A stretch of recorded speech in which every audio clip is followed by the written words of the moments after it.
disasters there.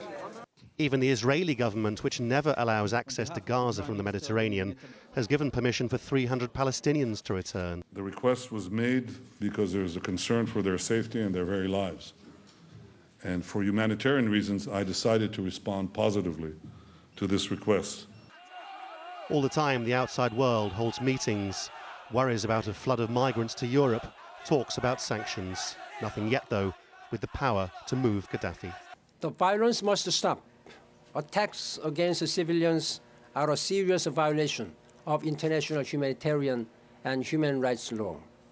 And those responsible for brutally shedding the blood of innocents must be punished. Inside Libya, the story is different from place to place. Some towns celebrate what they say is liberation, some continue to experience fighting, and Tripoli, the key to all of this, remains in lockdown to protect Gaddafi. A major anti-Gaddafi protest is reportedly planned for Friday. No wonder foreigners want to get out. Lawrence Lee, Al Jazeera.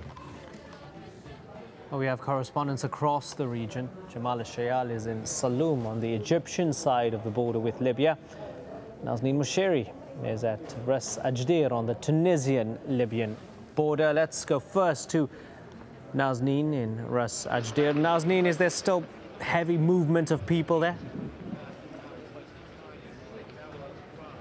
Just in a group of Chinese workers, part of that group of 800 who were stuck across the border, come across. We tried to speak to them as they were coming across. One of them spoke English and told me, confirming reports that there was fighting, as we mentioned before, around Zawara, which is about 50 kilometers from where we are. Also Zawira, which is further towards Tripoli.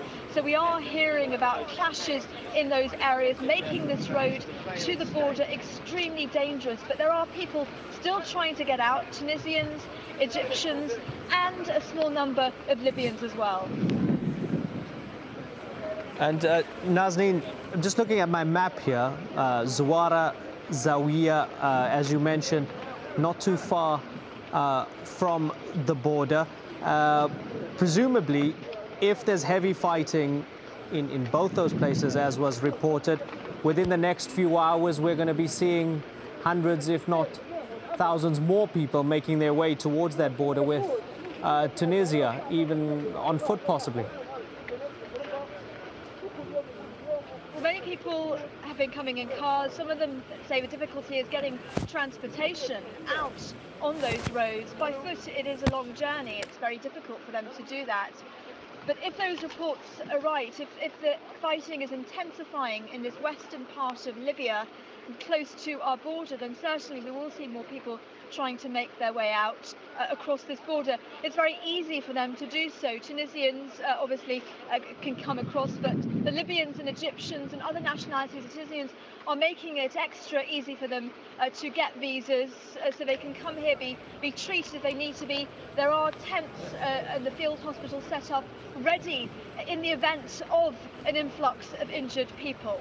Okay, Nazneen, thanks for that for the moment. Let's get another person on the line from Misrata. I understand that the person we're speaking to is Dr. Abdurrahman Ansawahli, a university professor in Misrata. Thanks a lot for joining us. Sir, earlier we spoke to somebody called Miftah Muhammad, who actually told us that the protesters, or revolutionaries as he called them, had actually driven out security forces who were loyal to Mubarak and had caused them to flee from Misrata. Is that what you have seen? You mean loyal to Gaddafi, not loyal to Mubarak? Oh, I apologize for that. Sorry for that. Yes. Yes, the story started about 2 hours ago when people from called Hamza Brigade, which is right. the security brigade controlled by Gaddafi and his son, start attacking the protesters at Misrata airport, but they were repelled and then tried again, and there were battles going on, and scores of people have fallen, and I cannot confirm if there are any dead, you know.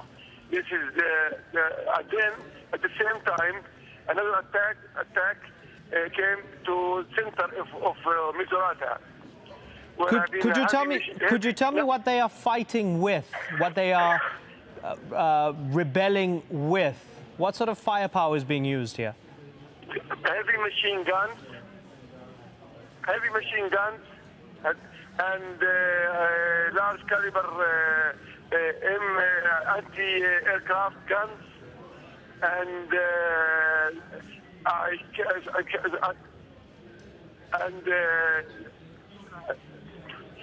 our people, some of them have been, captured some Kalashnikovs.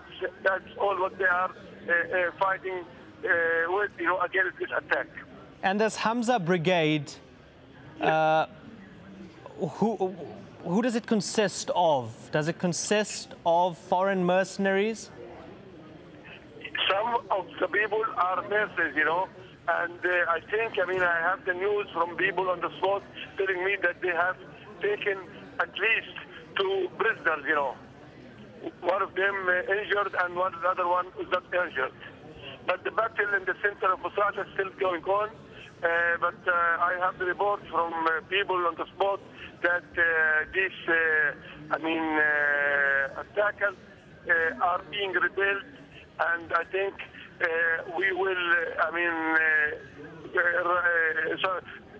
continue to control Misrata as before. And this, sorry to interrupt you again, this pro-Gaddafi Hamza Brigade, how many members do they have, roughly speaking?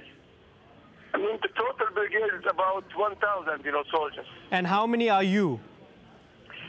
We are thousands, but the balance of firepower is, with them, but we have only, some Kalashnikovs to fight back, but the will of the people is much stronger than any other firepower.